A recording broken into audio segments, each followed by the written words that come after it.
It's time for Security Now with Steve Gibson. I'm Jason Howell filling in for Leo this week. Steve is going to talk about how Kazakhstan might actually be writing the man-in-the-middle playbook for authoritarian regimes, the Torification of Firefox, Microsoft's ElectionGuard, how Incognito Mode isn't very incognito when it comes to paid content sites, and Steve's RDP honeypot white paper. Fascinating stuff coming up next on Security Now.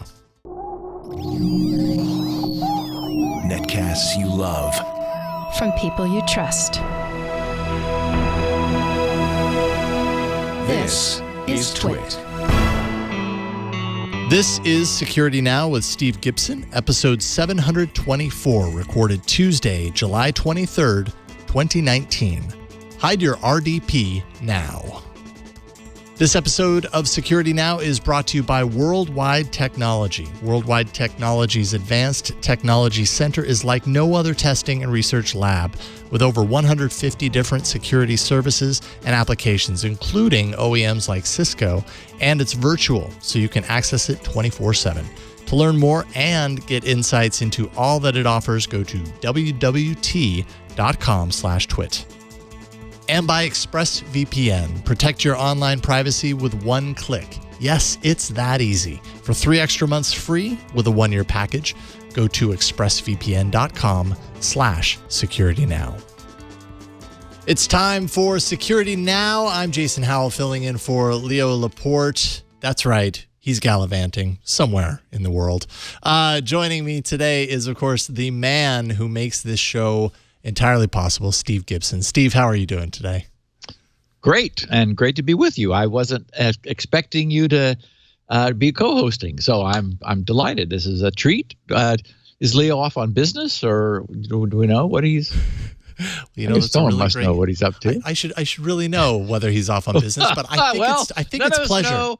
Yeah, none of us know, but I was hearing about a roller coaster. Maybe this is the roller coaster trip? It's Michael's 16th birthday, so they went to Venice. There we with, go. Michael and a bunch of his friends. See, this is what happens when I take vacation last week and they take vacation this week. I'm just completely lost and in the dark. I'm also in the dark because my computer is not turning on. So this will be really interesting today, Steve. So your face will not be bottom lit from your screen.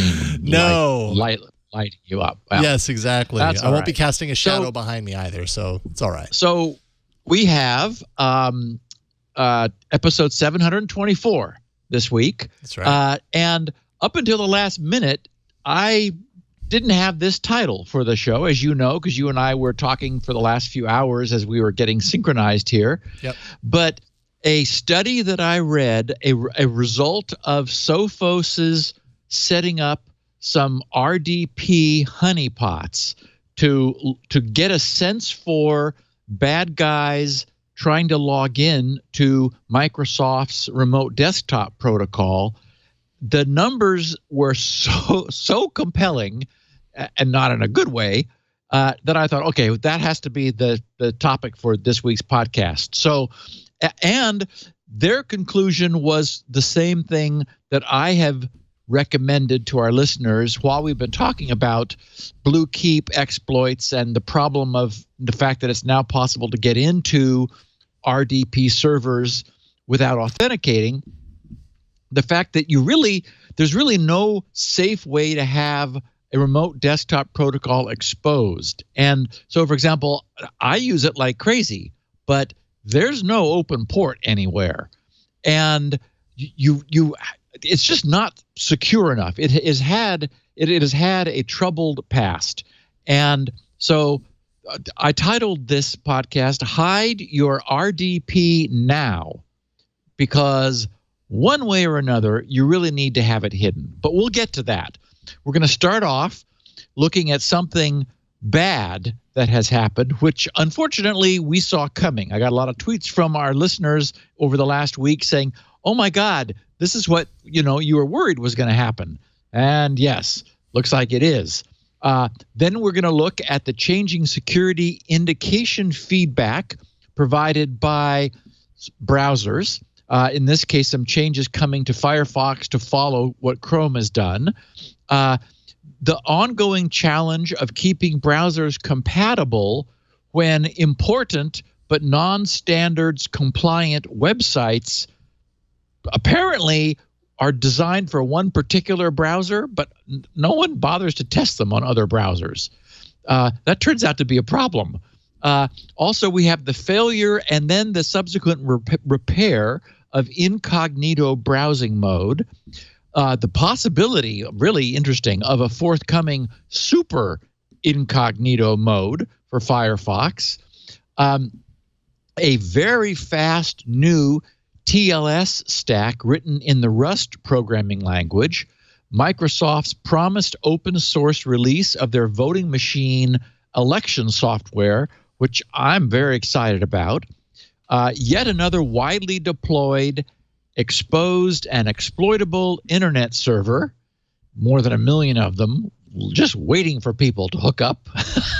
And then we've got a bit of miscellany, some terrific Squirrel news, including my announcement of a trip into Europe to present Squirrel to 2 OWASP groups. And we're going to look at, as I said, we'll finish up looking at this very sobering report as a result of Sophos putting some honeypots up on the net and just monitoring the bad guys. Oh, and actually, this is relevant also to ransomware. It turns out this may be the way that they have been getting into these municipalities. So I think another great podcast for our listeners. No, not think. I know another great podcast for our listeners. And I was just actually checking in on your episode last week. 15 years, that's crazy. That's craziness. You were like podcast king. You and Leo. We're closing in. We're closing in. Next month on the 20th, we will be beginning year 15, so we're wrapping up year 14 now. And security has gotten not any less interesting or complex. I remember when Leo suggested this to me, I remember thinking, we're going to run out of stuff to talk about. Right. Yeah, right. I think your job is secure. I think you're 100% secure in that. Should we first thank the sponsor and then we can get into the news? We can start there. Great.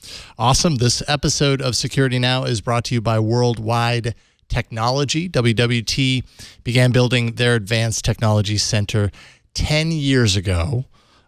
Security Now, 15 years ago. That'll give you a sense of the timing. And it has grown exponentially. It's like no other testing and research lab. The lab contains more than $500 million in equipment from hundreds of OEMs, ranging from heavyweights like Cisco, NetApp, and VMware to emerging disruptors like Tanium, Equinix, and Expanse. WWT is a trusted partner who stays with you over the years. Many of their customers have been with them for a decade because they know WWT is where they can go to get the answers they need to make sure their business runs right.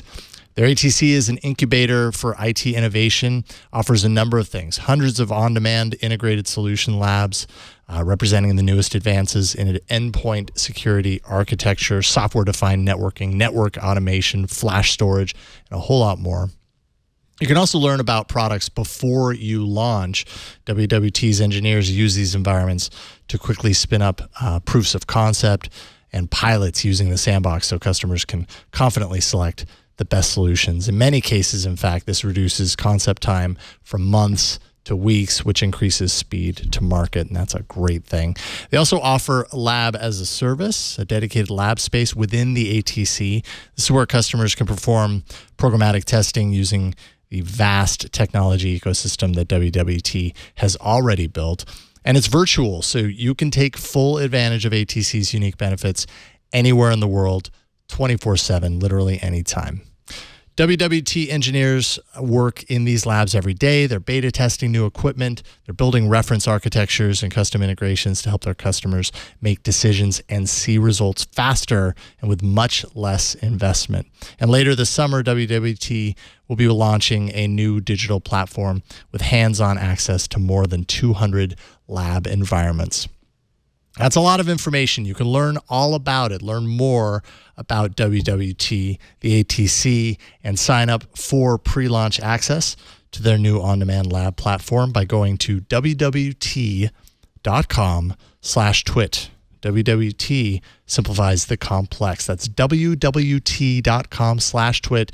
WWT is delivering business and technology outcomes around the world, and we thank them for their support of Security Now. All right. Starting with the news that we have here. It seems to be all about Kazakhstan. What's going on here? Well, yeah. So as I said, a whole bunch of our listeners tweeted this, and I got some private messages too. Unfortunately, we sort of foresaw this. It was more of a worry than a prediction. It's something that I've been hoping would not happen, but this may be just like, the beginning of the break in the dike. We'll see. If we look at the picture of the week on the first page of the show notes, if we put that on the screen, what we see on the left is the authentic Facebook certificate with the common name star.facebook.com, and then a long list of affiliated domains listed in its subject alternative name, the SAN field. So these are all of the different domains that certificate is valid for. And that authentic certificate was issued by and signed by my favorite certificate authority, DigiCert. So that's the real McCoy. Sadly, on the right, we see a certificate that is in every way a clone copy of Facebook's authentic certificate containing the same star.facebook.com common name and the identical list of affiliated domains. But the common name of the signer of this fraudulent certificate reads Security Certificate, which is not a valid CA. That sounds legit to me. That inspires confidence, doesn't it? And what we now know is that the government of Kazakhstan has begun officially requiring that its own CA root certificate be installed into the web browsers of its citizens. And of course, we know why.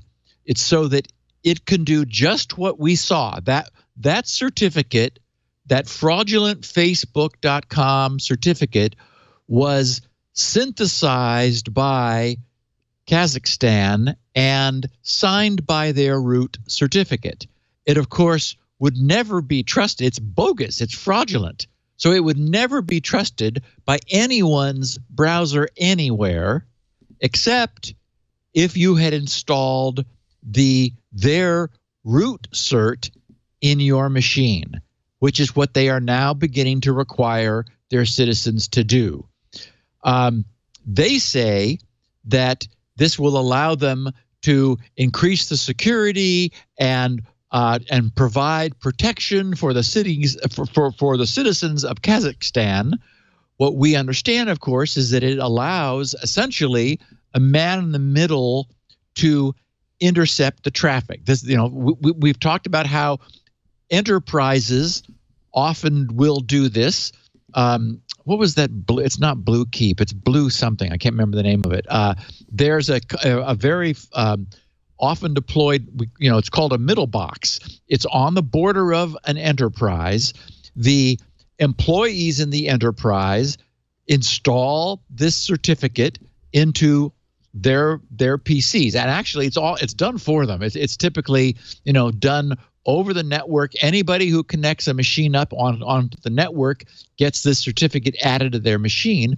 And what this allows the enterprise to do is to scan incoming and outgoing traffic for malware, for viruses, perhaps to do content control, whatever. Well, it's one thing to do that in an enterprise and an entirely different thing for a nation to do that to its citizens. The first indication of this, which is what some astute people saw and sent to me, was a Bugzilla report number 1567114, which was titled MITM, man in the middle, on all HTTPS traffic in Kazakhstan. They said, and this Bugzilla report reads, since today, all internet providers in Kazakhstan started MITM on all encrypted HTTPS traffic. They asked end users to install government-issued certificate authority on all devices in every browser. And unfortunately, the links here are in either Kazakh or Russian, neither of which I read. So they're not very informational to English-only people. But Matthew Hardman quoted in the thread, he said,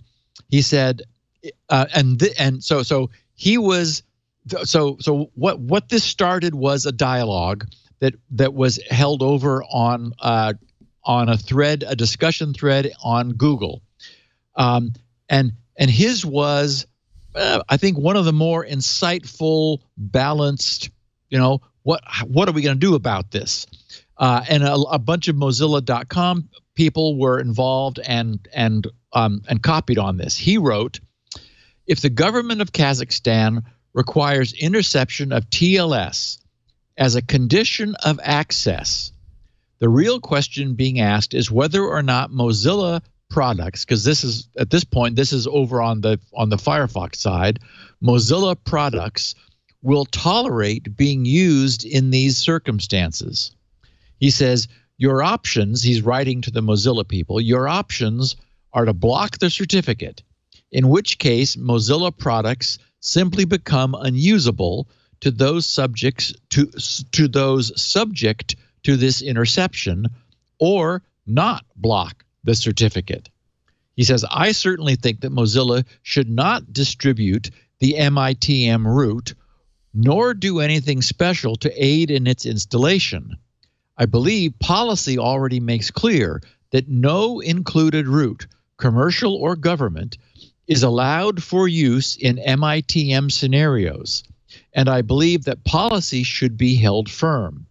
I do believe that it is manually that as it is manually installed rather than distributed as a default, that it should continue to override pinning policy. This is an accepted corporate use case today in certain managed environments, as we were just saying. The dynamic is quite different for an entire people under an entire government, but the result is the same. One has to choose whether to continue serving the user despite the adverse and anti-privacy scenario, or if one simply won't have their products be any part of that. Much has been said, he writes, about the TLS 1.3 design, hoping to discourage use cases like this. But the reality is what he says, what I always suspected. Some enterprises or governments actually will spend the money to do full active MITM interception. Let's posit what might happen if Mozilla made their products intentionally break for this use case. Further, let's stipulate that every other major browser follows course, and they all blacklist this or any other nation-state interception certificate, even if manually installed. And of course, we know that's possible, just to take an aside here, because when the certificate comes to the browser, it chains up to a root. And Mozilla could check to see whether it's the, quote, security certificate, unquote, from Kazakhstan rather than a valid certificate like DigiCert's root. So it's possible from a technological standpoint to do this. It's trivial. And of course, we've covered in years past where when CAs have been caught doing things wrong, the browsers like Chrome and Firefox have blacklisted their roots. So again, there are already blacklists in our browsers to prevent known bad roots from being used for any purpose at all. Kazakhstan could easily be added, like in an instant. So he says, isn't the logical outcome, that is, if all browsers blacklisted, isn't the logical outcome that nation state forks one of the open source browser projects, patches in their MITM certificate to undo the blacklisting? He says, I think that's exactly what would happen. The trouble is, there's no reason to expect that the fork will be maintained or updated as security issues are discovered and upstream patches are issued. We wind up with an infrequent release cycle browser being used by all these users who in turn get no privacy and get their machines rooted disproportionate to the global population. He finishes, I do definitely support a persistent UI indicator for MITM scenarios that emphasizes on screen at all times that the session is being protected by a non-standard certificate and some sort of link to explain MITM and the risks. So he finishes. I mean, that's the end of his posting that I thought it took a very good position on this.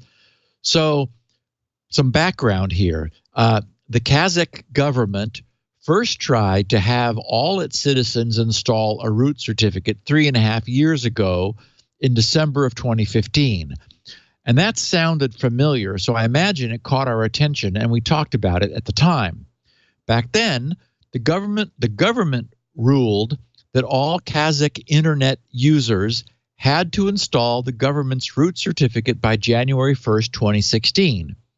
However, that ruling was never implemented because the government was sued by several organizations, including ISPs, banks, and even some foreign governments, who feared that this would result in weakened security of all internet traffic and weakened security for the businesses originating from the country. And of course, they were and still are correct in that regard. At the time, in December 2015, the Kazakh government also applied to Mozilla to have its root included in Firefox by default, but Mozilla at the time declined. So here we are now, and starting last Wednesday, July 17th, the Kazakhstan government has started intercepting all HTTPS traffic inside its borders. Local internet service providers have been instructed by the local government to force their respective users into installing a government-issued certificate on all devices and in every browser. And as we know, once that's been installed, the certificate will allow local government agencies, well, pretty much anybody who has the matching root, which would allow them to sign an on-the-fly created certificate like that one we saw for Facebook. That was actually caught. That was caught on the wire. That was caught in use. So we know it's just not a theoretical question. I mean, there is a fraudulent Facebook certificate, and you have to imagine Facebook's not happy that their cert has been copied. Oh well. So in a statement posted on its website, the Kazakh Ministry of Digital Development, Innovation, and Aerospace said only internet users in Kazakhstan's capital of Nur-Sultan will have to install the certificate. However, users from all across the country reported being blocked from accessing the internet until they installed the government's certificate. Some users also received SMS messages on their smartphones about having to install the certs, according to local media. Ministry officials said that the measure was, quote, aimed at enhancing the protection of citizens, government bodies, and private companies from hacker attacks, internet fraudsters, and other types of cyber threats. Yes, we're looking out for you by intercepting all of your otherwise secure traffic, which wouldn't have been subject to any of those problems before. And now it's true, as we know, this sort of interception could be used to benignly filter traffic for malware, just as corporations do. But unfortunately, it's equally possible to scan and surveil traffic for whatever other content the government or other MITM agency might choose. So as a consequence of this, at the moment, Google, Microsoft, and Mozilla are gathered to discuss a plan of action about dealing with websites that have been re-encrypted by the Kazakh government's root certificate. It's going to be very interesting to see how this develops. And what seems most likely is that as the person who I quoted suggested, that the browsers and other devices will adopt some form of persistent visible warning. Like all the chrome around the edges of the browser might turn scarlet or something, or flash at you. Yeah, I mean, for the entire time that you're using it. Exactly. Yeah, that's right. And it's true. Since the industry's best browsers are now all open source, private labeling a Kazakhstani browser containing only Kazakhstan's root certificate would not be an insurmountable task. Although, as he also noted, maintaining it and keeping it current would be a big job, which means it probably wouldn't happen, and people would have a going out of date browser that you had to get. There's the only one that worked in Kazakhstan, which really does not really seem to be serving the best interests of its users. So, most users will have no idea what this is about. They're told to do something in order to, their government needs me to install something. Okay.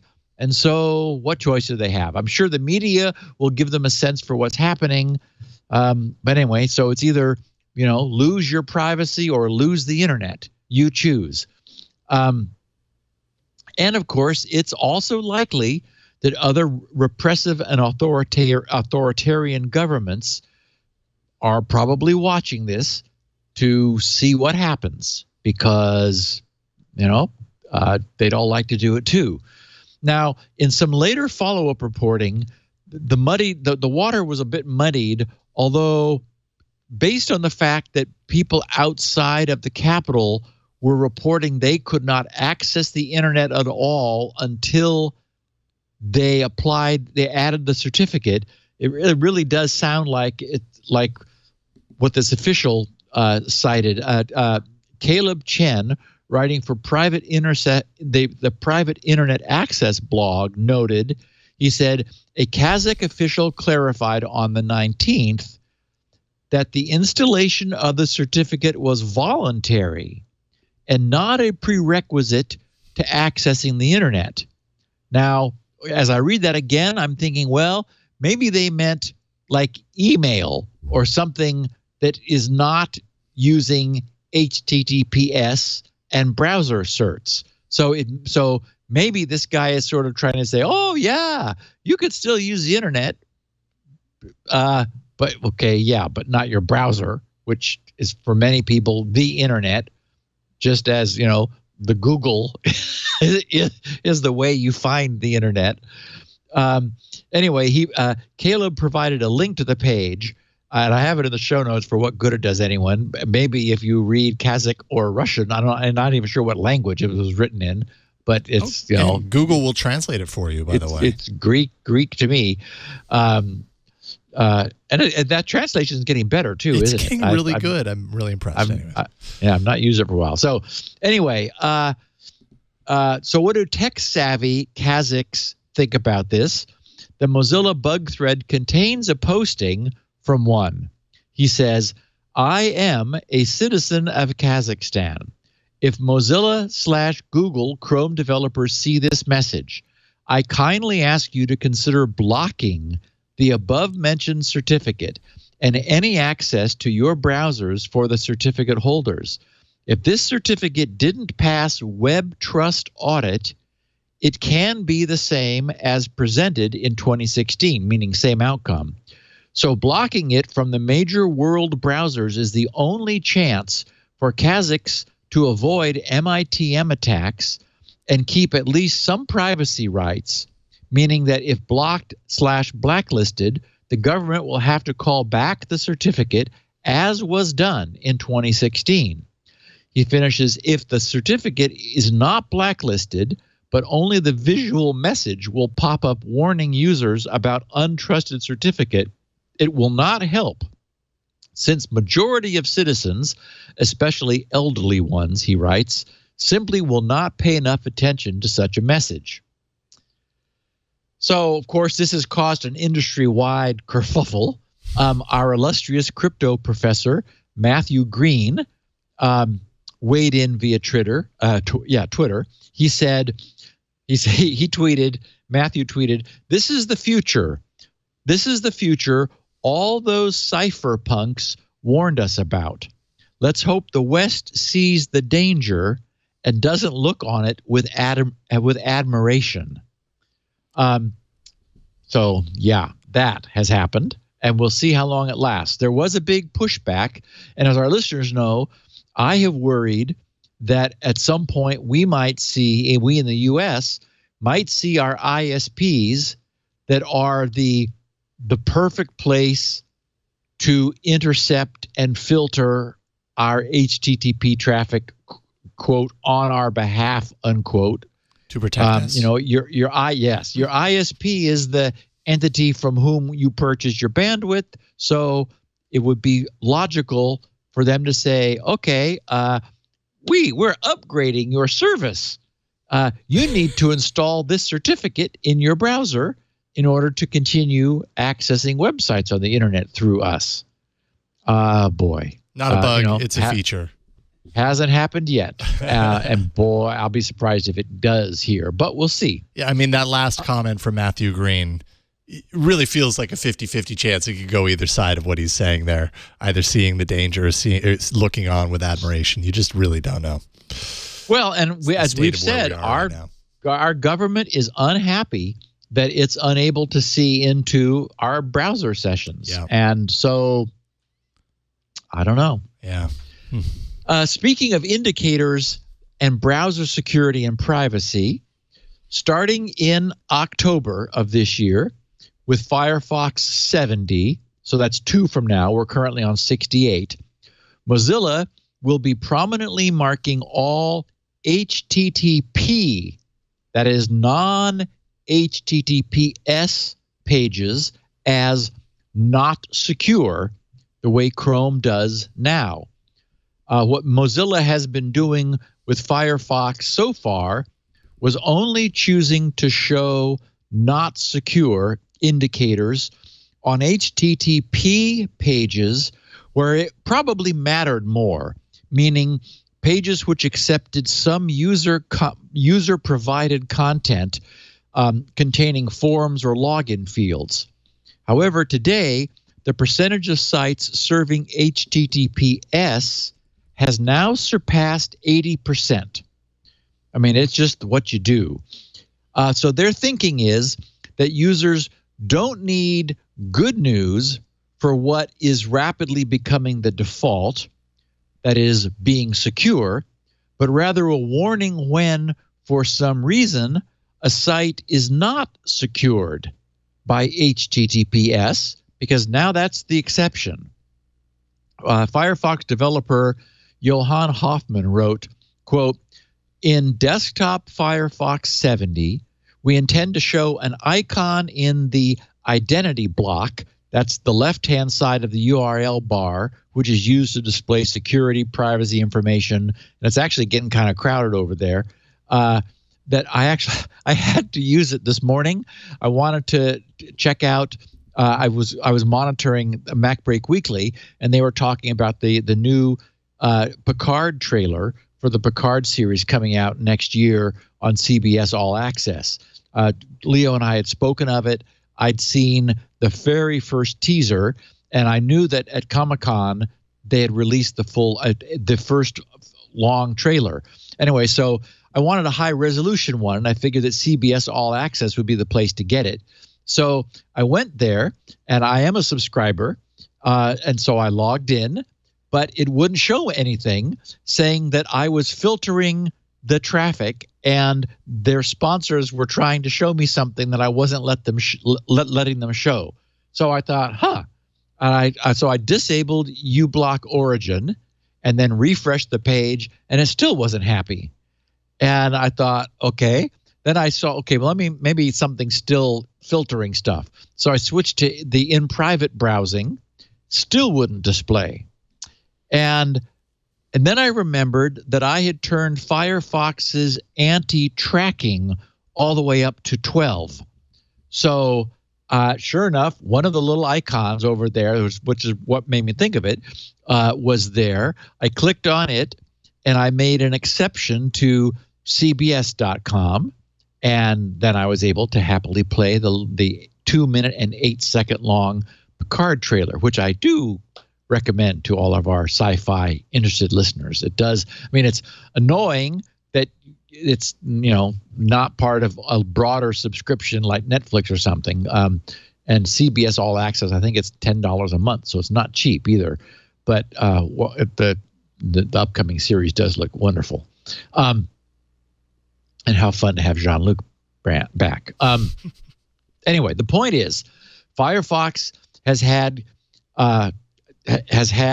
will be adding yet another thingy over in the URL bar to show people when they need to do something. Now, it has had configurable behavior flags which were viewable and could be set accessible through its about:config page since the end of 2017. Those flags are still present in the current stable version of Firefox, and anybody who is interested can preview the forthcoming indication. If you go to about:config, and then in the search bar, because as we always say, there's just a bazillion things in that about:config section. If you search for security.insecure_connection, that's probably enough. That'll bring up 4 different options. One is to show a broken lock on HTTP sites. One is to show not secure text on HTTP sites. The other is show a broken lock on HTTP sites in private browsing. And the fourth, show the not secure text on HTTP sites in private browsing. And you just did it. It looks like there's more than 4. So there must have been a couple other things that are within that same search term. Or maybe _connection. If you add _connection, that might weed it down further. Right, yeah, it looks like that would cut it down to 4. Okay. So, and as I was writing this, I thought, okay, but it can now be difficult to find a non-HTTPS site for testing. Well, it happens I have one. And I used it the other day because I was curious about this. Although my new GRC link shortening service, of course, supports HTTPS, and it always redirects users to secure pages, I didn't see when I was setting it up any reason not to allow it to accept an incoming link over HTTP. Browsers are still trying that first. At some point, browsers, if you don't give it an explicit HTTPS://, someday they'll just assume you mean S and try that first. Today, they're still just going to HTTP. So that means you have to have they try to bring up the page. You need to be bound to that port. You need to then redirect them over to the S, and so blah, blah, blah. I didn't see any reason to do that. So for our listeners, anyone who's interested about how, if you want to check any browser to see how it looks on an HTTP site, though they are becoming increasingly rare, you can go to http://grc.sc and just bring up the root page, .sc/ to bring up the root. I have just a little placeholder text there, but it will leave you, it won't redirect you to HTTPS. It'll leave you there, and you, sure enough, can see how Chrome and Firefox and what other browser you might be using, and with configuration settings and things, how that looks in that mode. So Anyway, just a little tip, since it's becoming hard to find non-secure, non-HTTPS sites these days.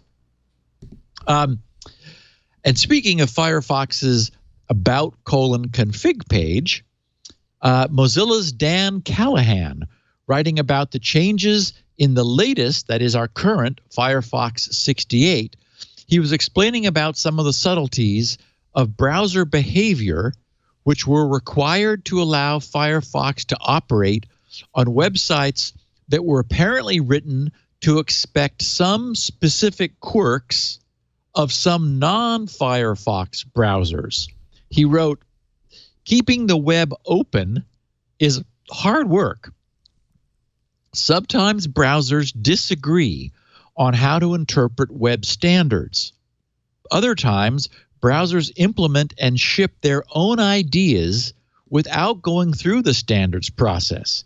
He says, even worse, some developers intentionally block certain browsers from their sites, regardless of whether, I can't imagine doing that. What's wrong with these people? Anyway, regardless of whether or not those browsers would have worked. That's got to be, but he just wrote it. So I guess, it sounds like the dark ages. Anyway, at Mozilla, he says, we call these web compatibility problems, or web compat for short. Each release of Firefox contains fixes for web compat issues. For example, Firefox 68 implements, and then he says, Internet Explorer's add rule and remove rule CSS methods. Which, okay, so I guess the IE IE? Wow, IE has the ability to have JavaScript add or remove CSS methods. Okay, and then also Safari has a CSS property WebKit line clamp. He says in the latter case, even with a standard line clamp property in the works, we have to support the WebKit version to ensure that existing sites work in Firefox. He says, unfortunately, not all web compat issues are as simple as implementing non-standard APIs from other browsers. Some problems can only be fixed by modifying how Firefox works on a specific site, or even telling Firefox to pretend to be something else, via a lie being told in the user agent header, in order to evade browser sniffing. We deliver these targeted fixes as part of the Web Compat System add-on that's bundled with Firefox. And the reason I'm telling everybody about this is I never knew this was in there. And now they've just surfaced it on the UI, and it's very cool. He says, this makes it easier to update our web compat interventions as sites change without needing to bake those fixes directly into Firefox itself. As of Firefox 68, that is the one that we all have now, you can view and disable, although why would you, these interventions by visiting about:compat. So that's my big tip about this, which is what this is about. We all know about about:config. We're talking about it all the time. About:compat, COMPAT. And sure enough, I never knew about that. Well, it had only just recently been created. So I put that into my Firefox, and up comes kind of an interesting list of sites you kind of heard of. Some are important, some less so. But they're sites where Firefox checks its compatibility, this web compat feature, and alters its behavior per site in order to work right. So kind of cool. He says, our first preference is always to help developers ensure their sites work on all modern browsers, but we can only address the problems that we're aware of. If you run into a web compatibility issue, please report it to webcompat.com. So they also grabbed that domain for their own efforts. So anyway, nice piece of work to keep Firefox compatible. And wow, it's unfortunate. We even today we still don't have a single standard. We still have disparate things that random browsers just do because they want to.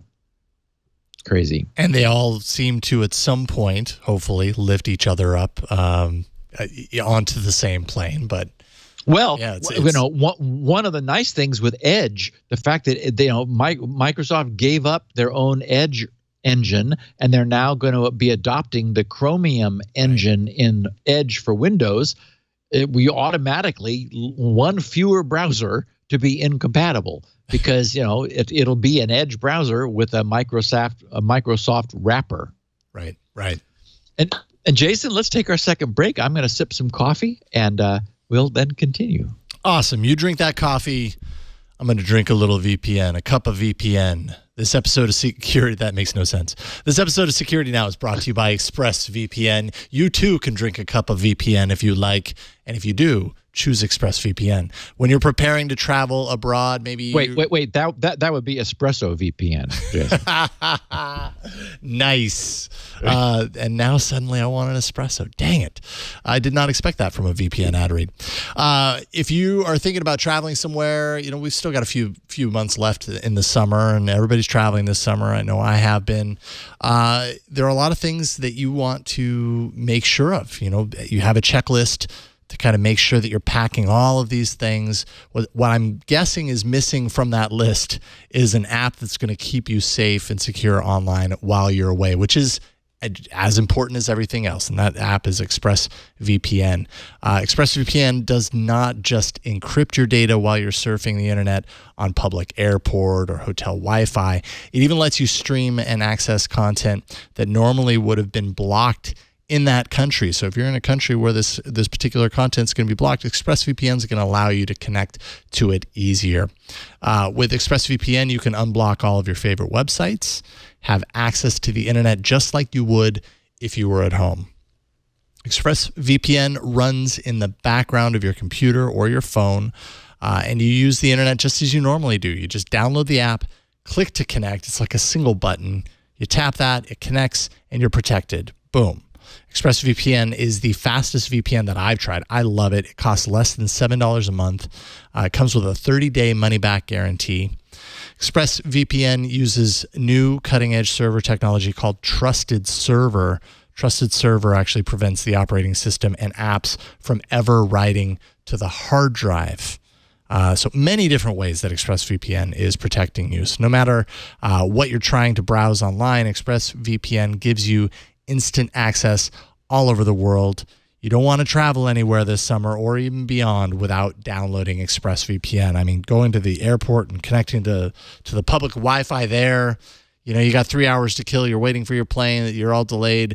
Of course, you're going to want to hop online. And the beauty of ExpressVPN is that it's so easy to literally just tap that button, be protected, and then everything is as you would expect for it to be, except now you've got this extra layer of security and protection, keeping the bad guys from connecting to your phone or sniffing your data along the way.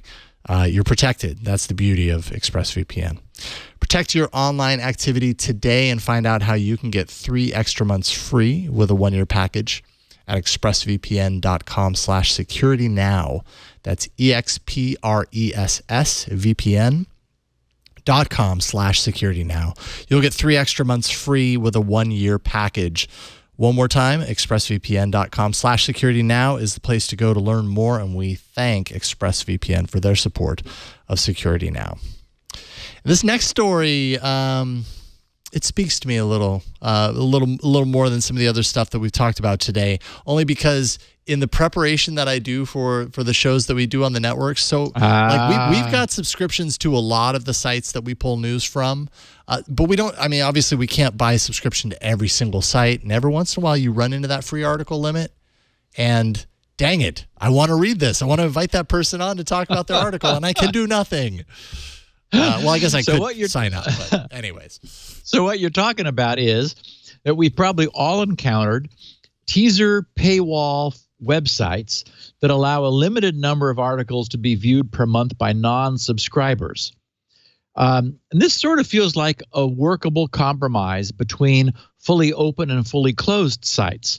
They're clearly hoping that they're wanting you to see all their goodness rather than never be able to see any. But obviously, they're hoping to upsell you into establishing a subscription. So they're hoping that you'll find value there and then be annoyed when that one article you really want to read phase out into that notice that the site requires a monthly fee for you to keep reading.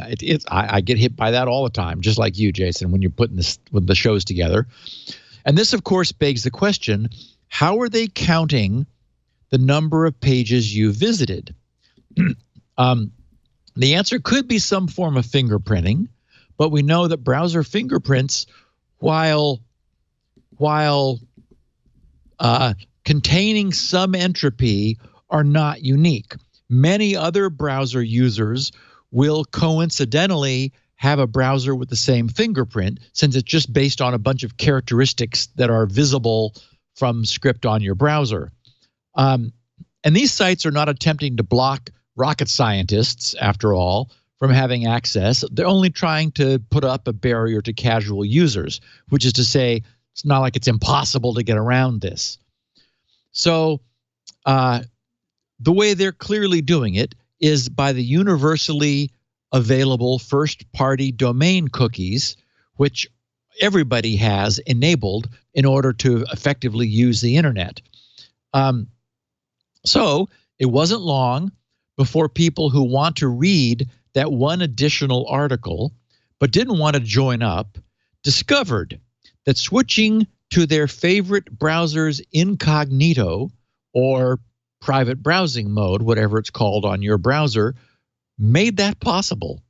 Since private browsing deliberately does not record first-party domain cookies, or for that matter, anything else, a user of an incognito browser is suddenly unknown and always starts out with a zeroed prior articles counter, since they appear as an unknown, uncookified visitor.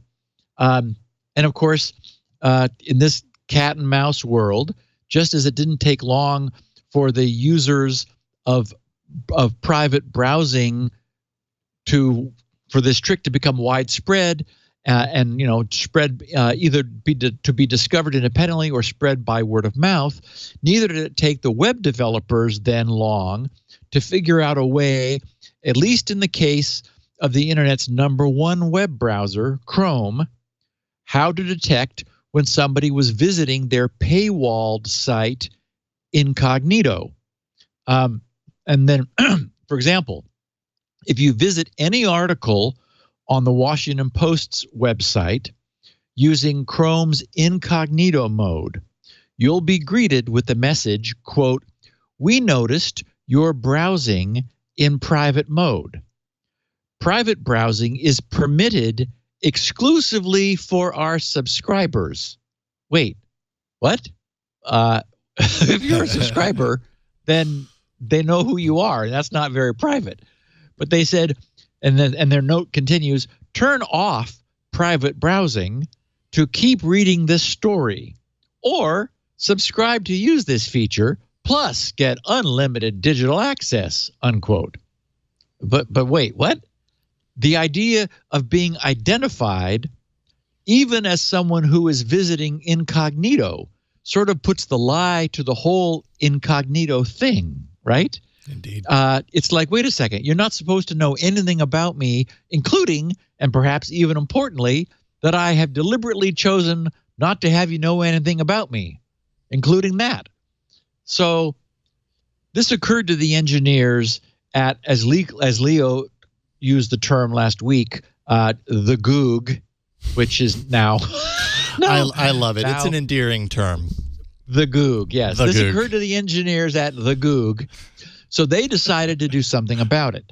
It turns out that Chrome's incognito mode disables its file system API, as you would want it to, as part of Chrome's effort to prevent the user's activities from leaving any lasting traces in the system.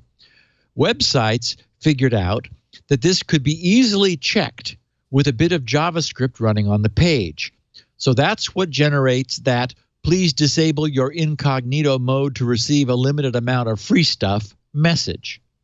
Consequently, at the end of this month, actually it'll be July 30th, 1 week from today, we're going to be getting Chrome 76 with a file system API that no longer gives away the fact that the browser is in incognito mode, or the browser's incognition. And just in case, publishers then go searching for some other method to detect private browsing, since Google really does wish to avoid having its incognito visitors flagged, the Goog have stated that, quote, Chrome will likewise work to remedy any other current or future means of incognito mode detection. So be forewarned, you web developers out there, the Goog is going to work to protect its users' privacy. And now we all know, well, I didn't realize it before, but that's going to come in handy now, that I'll be able to use in private mode or incognito mode or whatever it's called to avoid those notices. So thank you, Goog. Thank you, the Goog. And taking it up another notch, and this is very exciting, Firefox may be, and it's premature, but worth discussing, may be getting super private browsing in the not too distant future, a la Tor. Due to the fact that the Tor browser is a descendant of Firefox, there have been various projects and grants awarded over time to look into the possibility of adding a Tor mode to Firefox.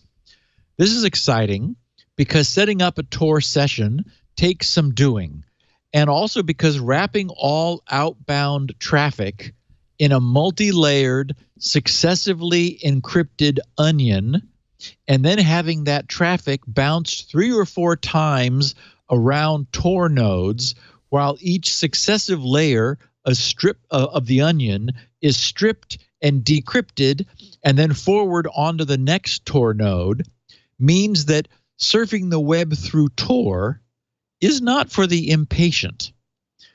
But the idea here is that Firefox users would be able to just flip a switch the way we currently do when we turn on private browsing in order to get the benefit of Tor on an as-needed basis. It would allow Firefox users to just, drop the cone of silence over their online activities when they need some some robust anonymity, and then just as easily lift the cone to their regular high-speed browsing. So it turns out that during a meeting of the core team, developers, volunteers, and invited guests in Stockholm, they gathered to discuss plans, milestones, deadlines, and other important matters. The idea of a Tor mode add-on for Firefox was proposed and is being considered. I have a link to it for anyone who's interested in more details in the show notes.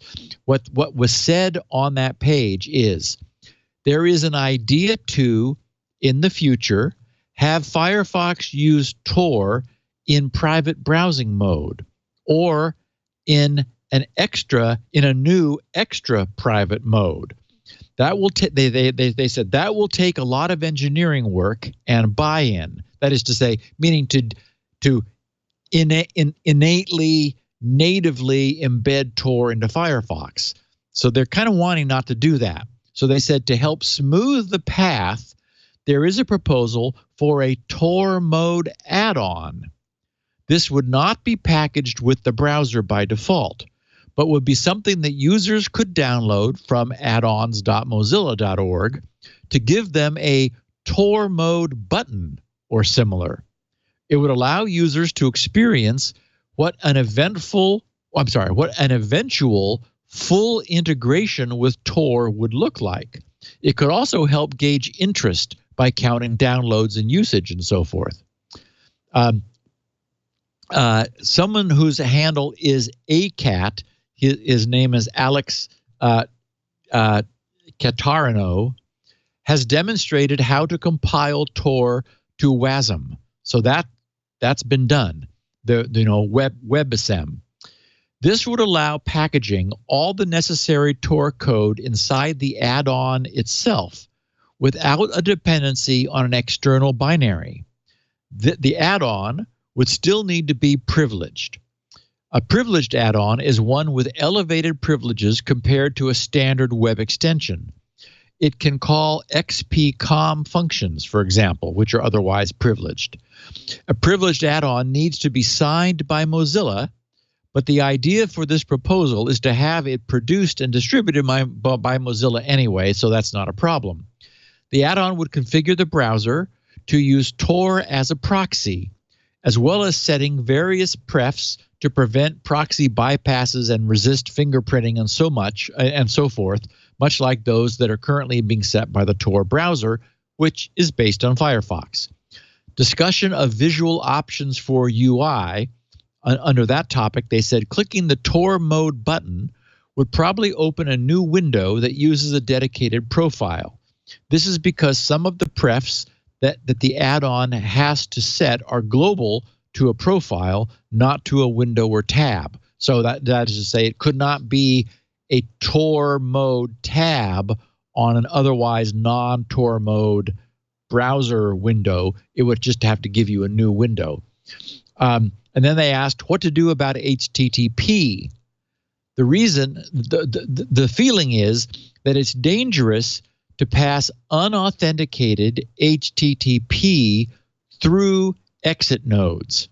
Packaging NoScript does not provide the best experience either. The easiest solution is to enforce and require HTTPS when in Tor mode.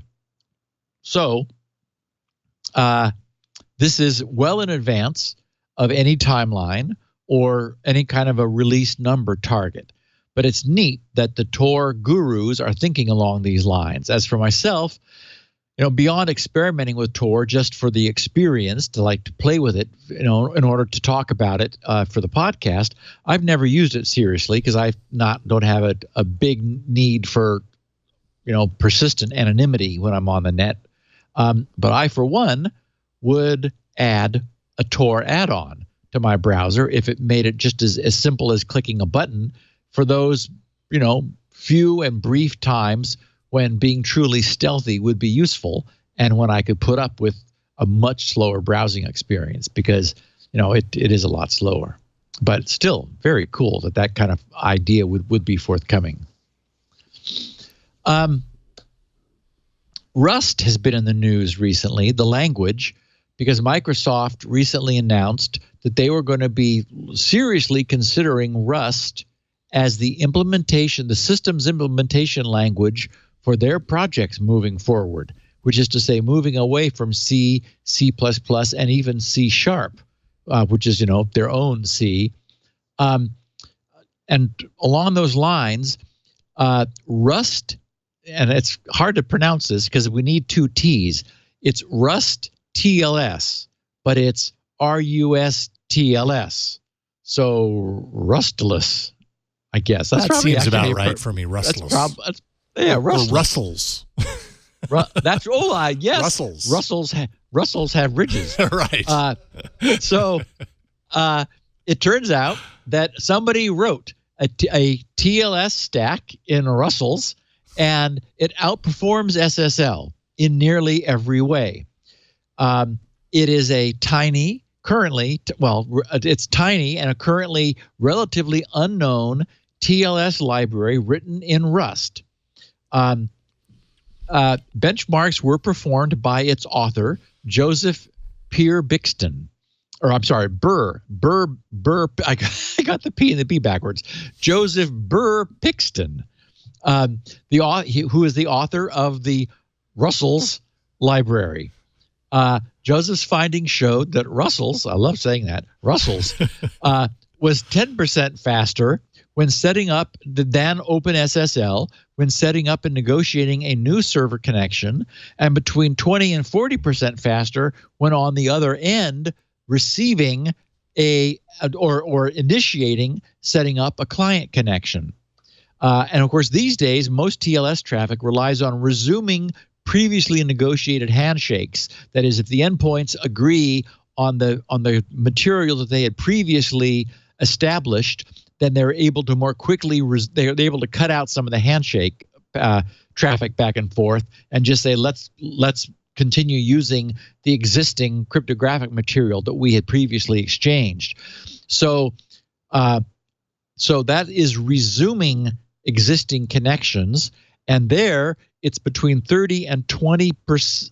30 and 70% quicker to resume a client connection. Moreover, Russell's fared better in bulk data transfer as well.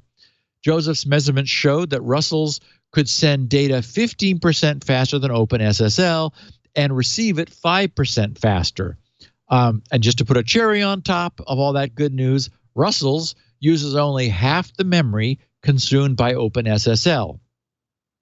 Now, we've spoken of OpenSSL frequently because it's been a core of the internet. It is old, and it's becoming creaky.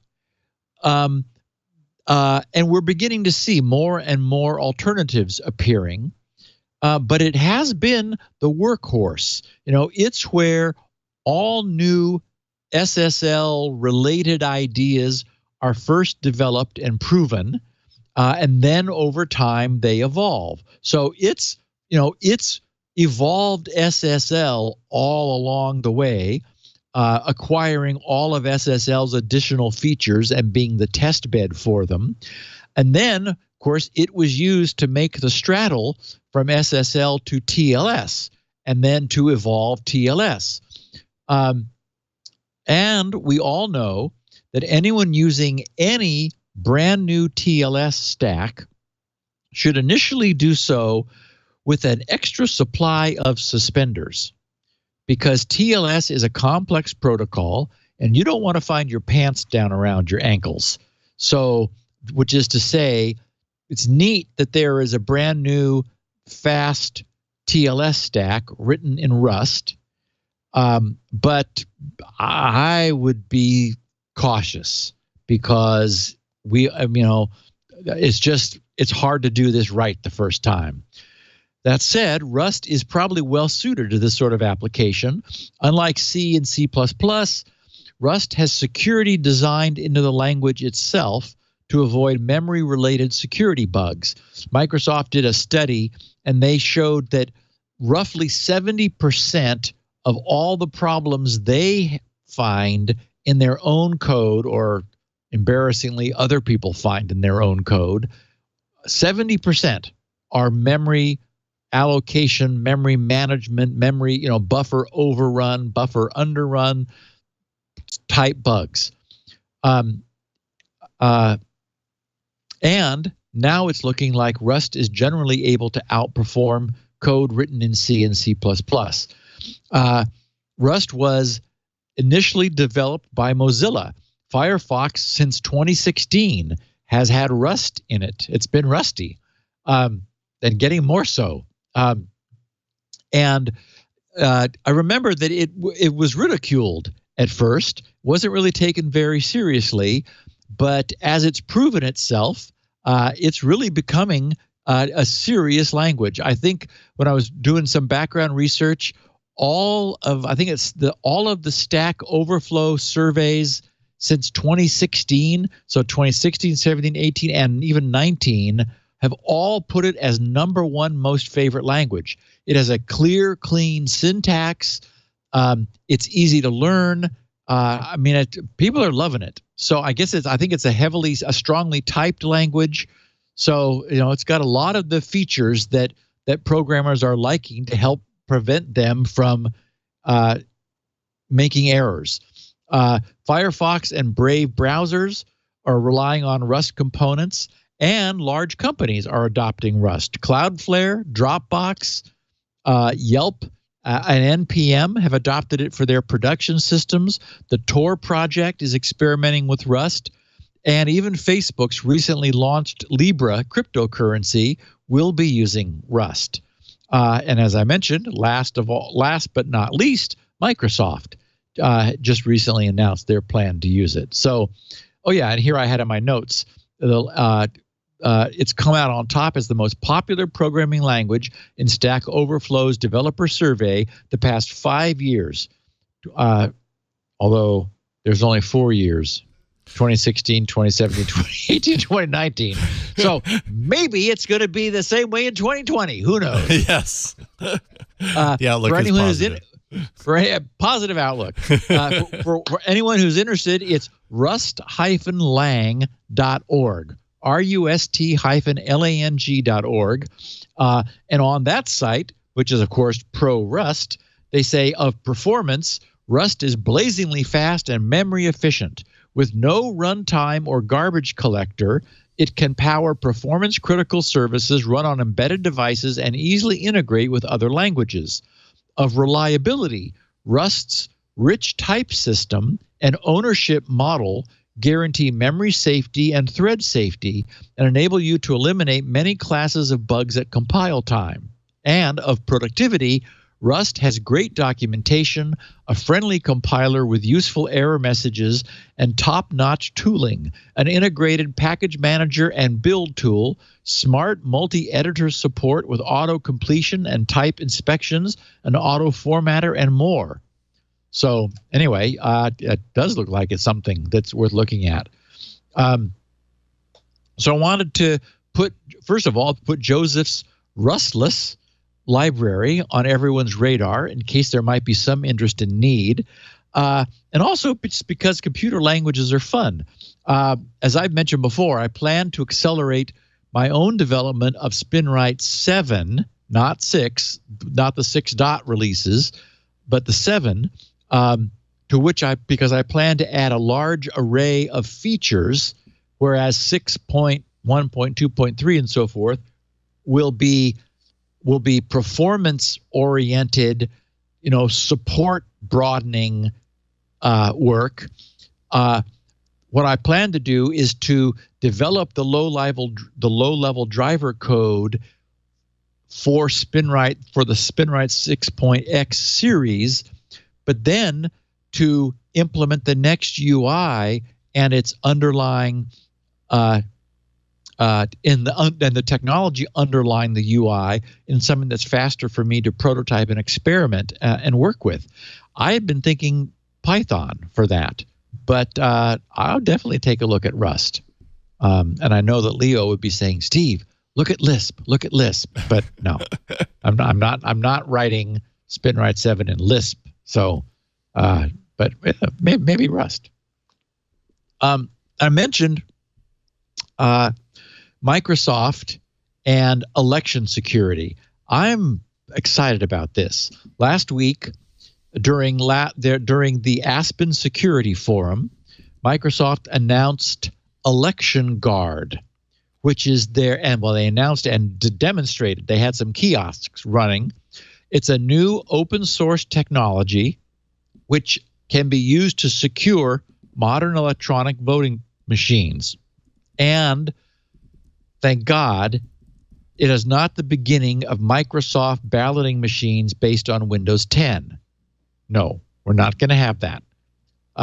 Microsoft stated that it had no plans to release commercial voting machines. Actually, this came out of Microsoft Research, which is a different group.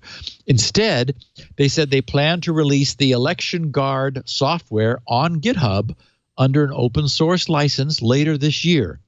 They described the technology behind ElectionGuard as being relatively simple and centering around a few core principles, which is exactly the right approach. And what's interesting is that somehow we've covered this before. So maybe we talked about it in a very pre-release mode, but now it's demonstrable. So here's what we know. Voters who vote with a machine receive a tracking code from the act of voting. the tracking code on the tracking code can then be used on an election website to verify that their vote has been counted and that that vote was not altered. But the tracking code reveals nothing about the voting, so it will not allow third parties to see who voted for whom. It uses a form of homomorphic encryption, which was developed in-house at Microsoft by their cryptography team. Homomorphic encryption, difficult to pronounce, is a very cool technology that allows the counting of votes while keeping the votes themselves encrypted. The ElectionGuard SDK also allows third-party verifier apps to independently check if encrypted votes have been counted properly and not altered. So there is no single point of authority. It's inherently a distributable and distributed technology. The verifier apps were created for voting officials, the media, or any third party interested in the voting process. So it kind of makes it open and auditable inherently. ElectionGuard machines can also produce paper ballots as a printed record of their vote, which voters can place inside voting boxes like old-fashioned votes. And it supports voting through accessibility hardware, such as Microsoft's Surface, or they give the example of the Xbox adaptive controller. So it's already attracted interest, as it should have, because it's like the right solution.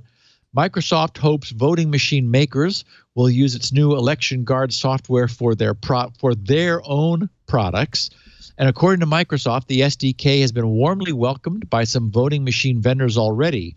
Tom Burt, who's Microsoft's corporate vice president in charge of customer security and trust, said, quote, "We previously announced that we have partnerships with suppliers that build and sell more than half of the voting machines used in the United States. Today, we're excited to announce that we're also now partnering with Smartmatic and ClearBallot, two of the leading voting technology vendors, and Dominion Voting Systems is actively exploring the inclusion of ElectionGuard in their offerings." And from my standpoint, this is exactly the correct direction for our voting systems.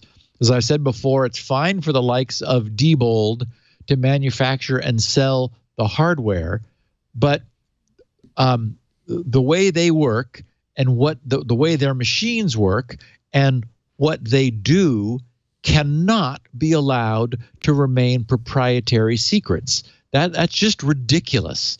The idea that voting machines are proprietary and for there to be a just trust us model. Mm-hmm. As we know, they are famously riddled with vulnerabilities, and they don't begin to provide this next generation style of really leverageable crypto that the ElectionGuard technology offers.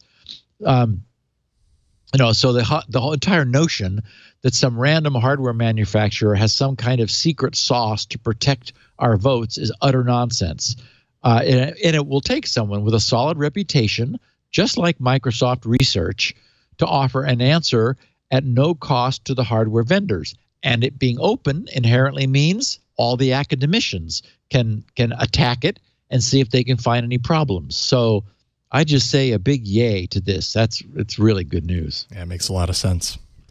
And of course, now what we need, once the new machines exist, we need the old ones to be taken out of service. Right. Because I've seen like this massive it'll happen, especially if governments are required by law to have machines that support ElectionGuard technology. Yeah. That would be perfect. Absolutely. And we what could almost be a weekly installment of Security Now, we have yet another remotely exploitable vulnerability of a widely used, high-profile, and easily discoverable internet server. Yes, more than 1 million currently online instances of the popular open source ProFTPD server, which is present in distributions of Debian, SUSE, Ubuntu, and many other Linux and Unix-like systems, is open to remote compromise. And that is to say, has always been so, including remote code execution as a result of an arbitrary file copy vulnerability. What's on the screen right now is the result of a Shodan search for ProFTP daemons. This shows 202, nearly 203,000 of them in the US, 182,000 in Germany, almost 90,000 in France, 55,000 in the Russian Federation, 48,000 in the Netherlands, 47,000 in Japan, 41,000 in the UK, 35,000 in Spain, almost 28,000 in Hong Kong, and 24,000 in Italy, totaling more than a million.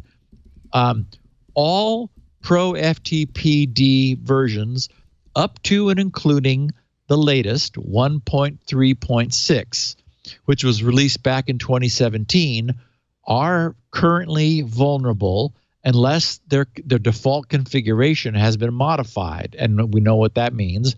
They're all currently vulnerable. The problem is ProFTPD has a mod copy module, which implements additional commands which any anonymous FTP client can issue.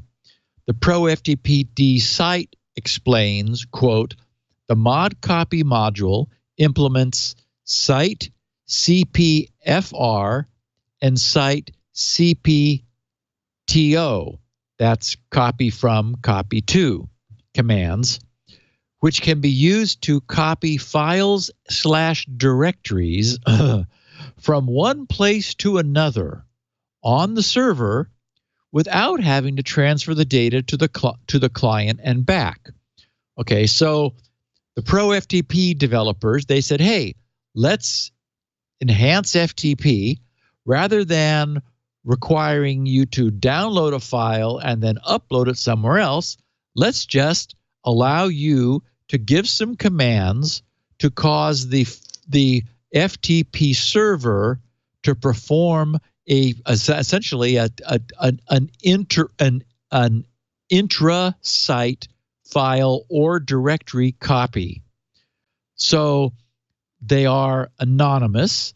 That is the site CPFR and site CPTO can be used by an anonymous, non-authenticated FTP client, which connects to any ProFTPD server and can simply arrange to copy any file that's there to somewhere else. Okay, so and of course anybody who's used FTP can immediately begin to see the problems. There is a bug report on the ProFTPD.org site, which says a ProFTPD user reported the following via email. The mod copy module's custom site CPFR and site CPTO commands do not honor the limit read and limit write configurations as expected. To reproduce, just enable the anonymous user example that is pre-configured in the Debian default ProFTPD.conf. And then they show us a sort of a standard standard Linux style, Unix style configuration where you have an anonymous FTP user block opened, and then you define the user, the group, the user alias, max clients, the login message to display, and so forth. And then within that anonymous definition, you have directory space asterisk, meaning for all directories, limit write, and then in there is deny all. Then you close the limit, then you close the directory, and you close the autonomous. I mean, the anonymous specification. So that's your standard. So that's saying, do not allow writing to any directories. Then they in this ongoing bug report, they say again, they issue the command FTP space and then whatever, ProFTPD FTP test.domain.org as an example, meaning just connect to the server from any client, log in as anonymous, and then you issue the site space CPFR, and then in the example they gave, space welcome.msg, the welcome message. Then you say site CPTO malicious.php, which has the effect of copying whatever was in the welcome.message file into malicious.php. And of course, that example is not going to be particularly useful, but they're not going to want to put an actively useful malicious example in their bug report. This just demonstrates the problem. But as many FTP systems are set up, and many people know, it's often the case that FTP servers will designate, for example, an uploads directory where anonymous people can submit stuff. They can upload things to the uploads directory. They can't put them anywhere else, and they can't do anything with them. But it's like, upload the file to the uploads directory, then you contact the site admin and say, hey, I just sent you a sample of something. Might be malware, might be a virus, might be whatever. Go do with it whatever you want to.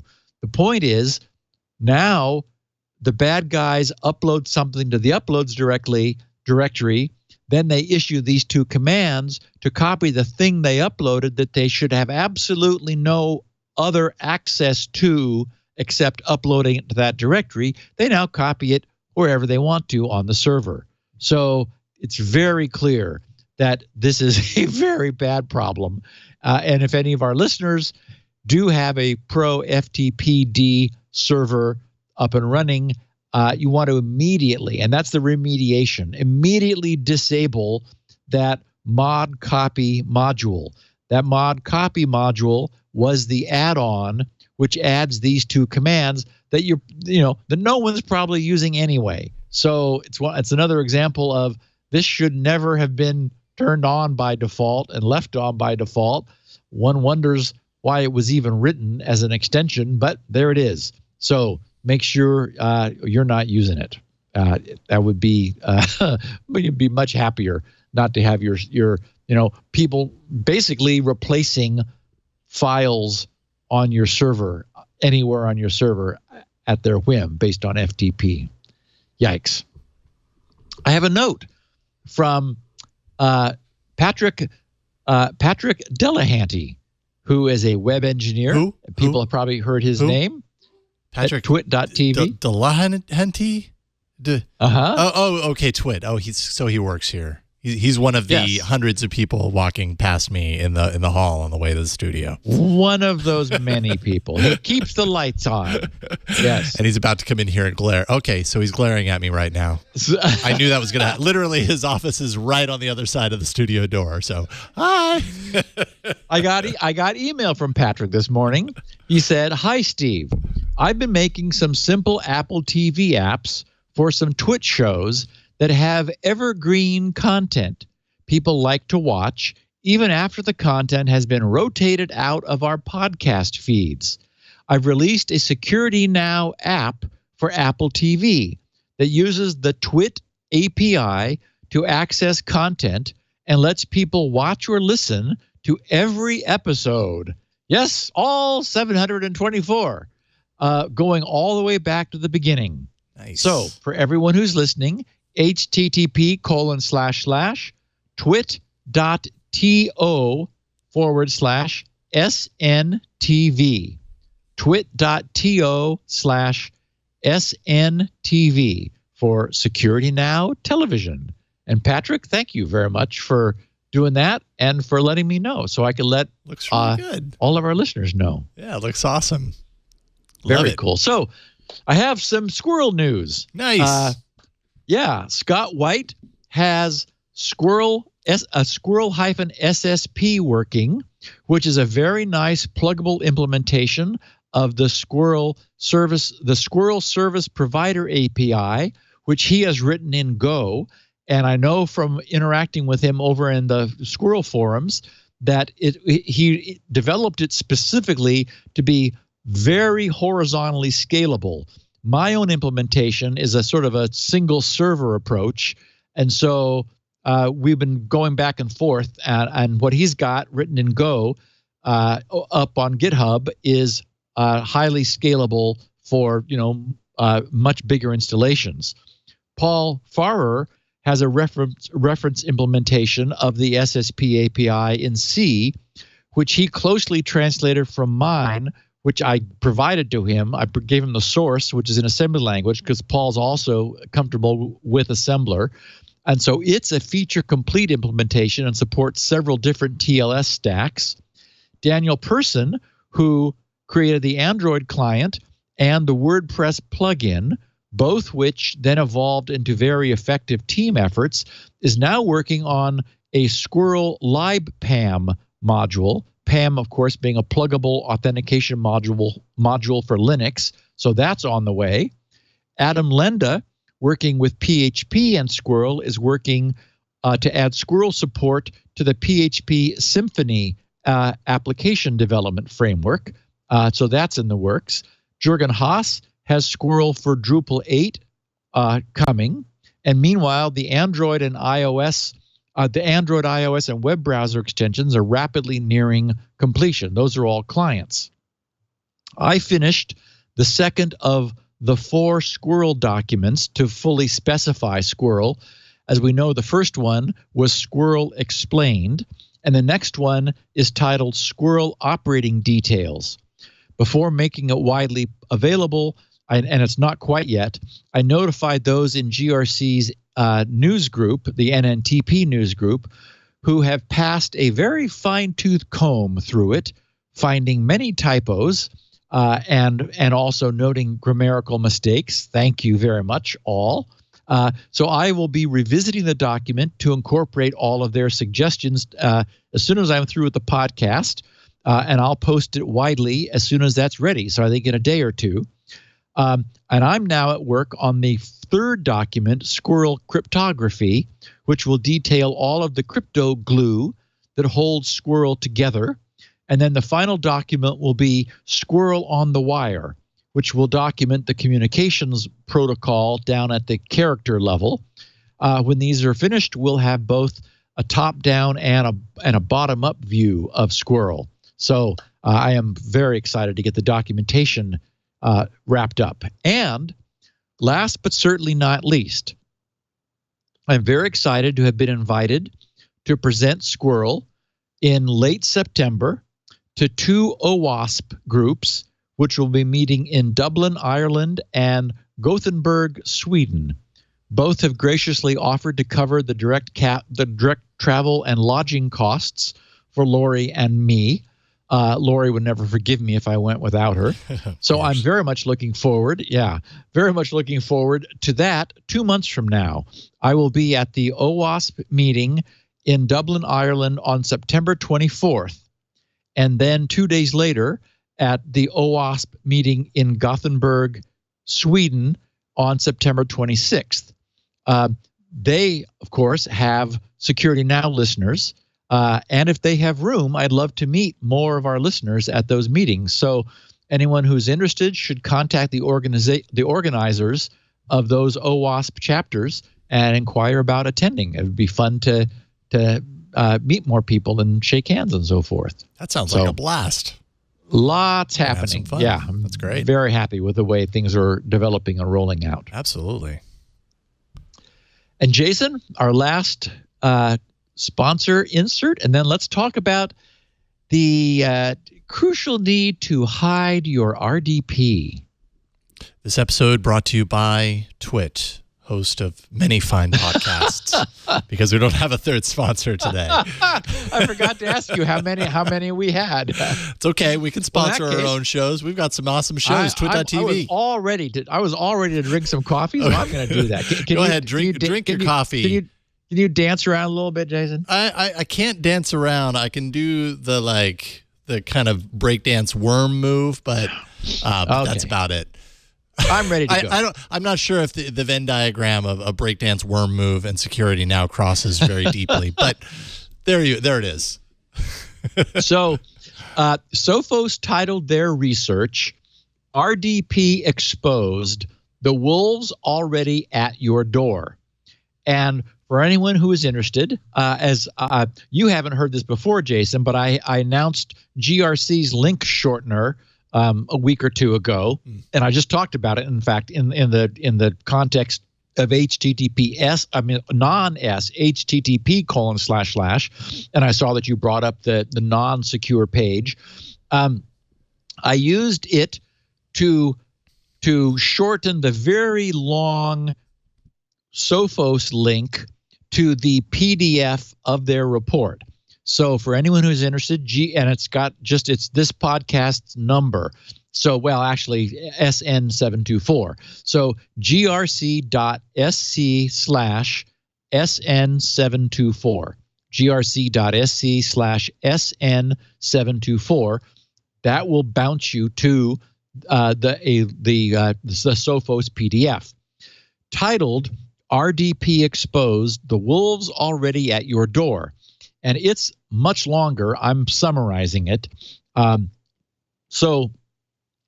They wrote in their summary, for the last 2 months, the InfoSec world has been waiting to see if and when criminals will successfully exploit CVE 2019-0708. And of course, we know that well. That's the Blue Keep vulnerability. They say the remote wormable vulnerability in Microsoft's RDP, Remote Desktop Protocol, better known as Blue Keep. They write, the expectation is that sooner or later, a Blue Keep exploit will be used to power some self-replicating malware that spreads around the world, and through the networks, it penetrates in a flash using vulnerable RDP servers. Now, we've talked about this a lot. I'll break from reading what their summary for a second, just to note that we haven't seen a worm. We've seen lots of exploits and proof of concepts. It's now been a couple months, and I've always thought that where it made sense for a worm to be created, like with the XM email server vulnerability, and sure enough, we got a worm pretty quickly because it took a week of connection to one of those servers in order to exploit that vulnerability. Whereas with Blue Keep, you can get right in with no authentication. And since Shodan will find them all for anybody, it's just a matter of, it's like easy pickings. You just choose one, you connect to it, and you set up crypto mining, cryptocurrency mining malware, and maybe close the door behind you so nobody else can kick your miner out. And now you start it mining Monero. So it just didn't seem wormable. Maybe mass exploitable, but not via a worm. And so far we haven't seen that. But anyway, RDP is the issue. They write, in other words, everyone is expecting something spectacular in the worst possible way. But while companies race to ensure they're patched, and of course we know how that's gone, criminals around the world are already abusing RDP successfully every day in a different, no less devastating, but much less spectacular way. Many, and here's the key, many of the millions of RDP servers connected to the internet are protected by no more than a username and password. And many of those passwords are bad enough to be guessed with a little, sometimes very little, persistence. Correctly guess a password on one of those millions of computers and you're into somebody's network. It isn't a new technique, and it sounds almost too simple to work. Yet it's popular enough to support criminal markets selling both stolen RDP credentials and compromised computers. The technique is so successful that the criminals crippling city administrations, hospitals, utilities, and enterprises with targeted ransomware attacks and demanding 5- or 6-figure ransoms seem to like nothing more. They have a chart, which I copied into the show notes here, showing the SamSam ransomware from 2015, no longer active, but its infection vector was RDP. Dharma, which we'll remember talking about in 2016, still active, using RDP as its infection vector. The Matrix ransomware, also 2016, still active, using RDP.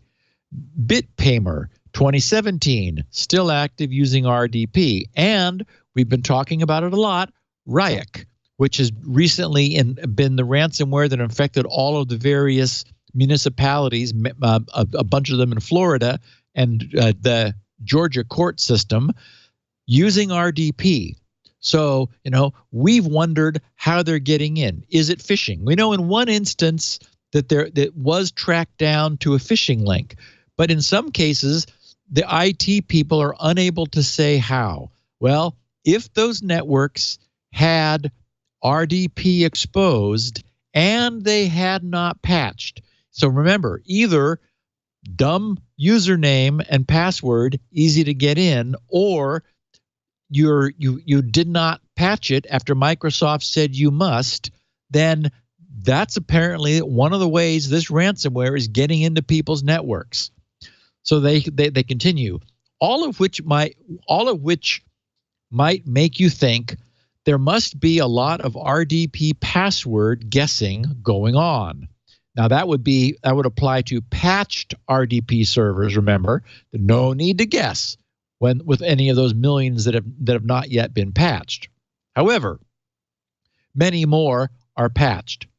They said, noting the popularity of RDP password guessing in targeted ransomware attacks, Sophos' Matt Boddy and Ben Jones and I set out to quickly measure, I meaning the author of this, set out to quickly measure how quickly an RDP-enabled computer would be discovered and how many password guessing attacks it would have to deal with every day. We set up 10 geographically dispersed RDP honeypots and sat back to observe. 1 month and over 4 million password guesses later, we switched off the honeypots just as CVE 2019-07-08 was announced. So that was 4 million guesses against 10 honeypot RDP servers in 1 month before the announcement that there was a problem with them. On the other hand, as I said, once you know there's a problem and once you know what the problem is, you don't need to guess anymore. They said the low interaction honeypots were Windows machines in a default configuration hosted on Amazon's AWS cloud infrastructure. They were set up to log-in attempts while ensuring attackers could never get in, giving us an unhindered view of how many attackers came knocking and for how long, and how their tactics evolved over the 30-day research period. The first honeypot to be discovered was found 1 minute and 24 seconds after it went live. Wow. Wasting no time. Yikes. 1 minute and 24 seconds after it went live. The last was found in just a little over 15 hours. So they have a chart here, and I copied it into the show notes. The time to first login attempt by honeypot. And so it happened that the one that was found took 1 minute and 24 seconds was in Paris. It took 7 minutes and 5 seconds in Sao Paulo, 21 minutes and 29 seconds in Frankfurt, a little over half an hour, 35 minutes and 25 seconds in Ohio. California took 2 hours and 38 minutes to be found. And then the chart goes up. Singapore was the last one, a little over about 15 and a half hours for the first login attempt at a honeypot in Singapore. So again, that's unscientific. It doesn't represent a big sample size, but still it's interesting. Then between them, the honeypots received 4.3 million login attempts at a rate steadily increasing through the 30-day research period as new attackers joined the melee. This is login attempts per day. We have a chart. The horizontal, or the vertical scale is 0 to looks like it comes in at about 210,000 attacks per day, and it is clearly on the rise. So it looks like once discovered, then the IP address of the server begins to spread, or is being discovered by an increasing number of attackers. So there's a feeding frenzy out there on RDP servers, and this is what their data shows, to the point where they're clearly getting about 205,000 login attempts per day at the peak. They said, while the majority of attacks were quick and simple attempts to dig out an administrator password with a very short password list, some attackers employed more sophisticated tactics. The researchers classified 3 different password guessing techniques used by some of the more persistent attackers, and you could read more about them. They called them the Ram, the Swarm, and the Hedgehog in the white paper. So they conclude what to do. They say RDP password guessing should not be a problem. And of course, I agree, because you should never, as I have said, have an RDP server exposed. But they said it isn't new and it isn't particularly sophisticated, and yet it underpins an entire criminal ecosystem. Once again, RDP password guessing underpins an entire criminal ecosystem. They said, in theory, all it takes to solve the RDP problem is for all users to avoid really bad passwords. But the evidence is they won't, and it isn't reasonable to expect they will. The number of RDP servers vulnerable to brute force attacks isn't going to be reduced by a sudden and dramatic improvement in users' password choices. So it's up to sysadmins to fix the problem. And I suppose some RDP servers are not for sysadmin remote access. They're for, random enterprise users to log in when you're on the road. And so they've probably deliberately dumbed down the password, mistakenly thinking that it's okay to do so in order for their less security conscious, more casual users to be able to log in. That's the wrong strategy. They finish, while there are a number of things that administrators can do to harden RDP servers, most notably two-factor authentication, the best protection against the dual threat of password guessing and vulnerabilities like Bluekeep is simply to take RDP off the internet. Switch off RDP where it isn't absolutely necessary, or make it accessible only via a VPN, a virtual private network, if it is. And of course, that's what I've been saying now from the beginning is, it is so simple to put your RDP server behind a VPN. It will not be visible. It will not be seen. VPNs can be secured in a way that doesn't inconvenience users, where you use certificates and the VPN client in your user's laptop has the certificate that the RDP server must see, and vice versa. that then establishes a connection to the RDP server, at which point the user logs in. It's just, RDP has been a troubled protocol. Bluekeep is just the latest example of a catastrophe with it. Anybody who understood that it was never safe to have RDP publicly exposed had nothing to worry about from Bluekeep. They could take their time patching it because it didn't matter. Really, just it's so simple these days to bring up an open VPN server. Our routers all have them built into them now. So, really give that some thought. And that's our show. That's awesome. I just want to remind viewers and listeners, where can they go to read up on that technical paper? Right. grc.sc/SN724. That's going to be the show notes. That'll also have a direct link to the white paper that you were talking about that you were that you have all that data listed inside. That is really interesting. Doesn't take very long, does it? Like a swarm of bees. A minute and a half. Yeah, wow. That's impressive. This is awesome, Steve. I want to, real quick before we end the show, call out that we have some guests who have joined us in the studio to watch the show live. Shelly and Cody are sitting right there on the left, and then we have Andrew Etzler on the right, and they've been sitting and enjoying the show throughout. So it's always fun when we have people visiting in the studio, and It's really great to have you guys here. Thank you for coming in.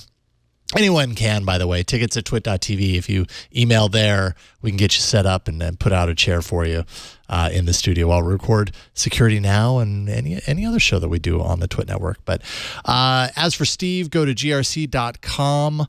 Everything you need to know that Steve's involved with, is doing, busy with every single day can be found there, grc.com. SpinRite, of course, the best hard drive recovery and maintenance tool. You can get your copy there. Information, you talked about Squirrel today, and that's super exciting. It feels like that, there's momentum right there. You can find more information about that at grc.com. Audio and video of the show, of course, can be found there. Also, transcripts of this show can be found there as well. And again, that's grc.com. If you want to go to our website, it's twit.tv/SN or twit.tv/security now. There you can find all the links to our audio and video podcasts, the times of the show, which we actually record Security Now live every Tuesday starting at 1:30 p.m. Pacific, 4:30 p.m. Eastern. My note's probably out of date, but 20:30 UTC, does that sound about right now? Sounds familiar, yeah. Okay, all right. I forgot to check it before the show to be sure that there hasn't been some sort of a time switch from the last time I wrote that down. But anyway, somewhere around there, do a little homework, and you won't miss the show. Steve, thanks a lot for allowing me to tag along. I really appreciate it. Allowing you. It's been a pleasure, Jason. Thanks so much for helping out. All right, we'll see y'all next week on another episode of Security Now. Bye, everybody. Bye. Security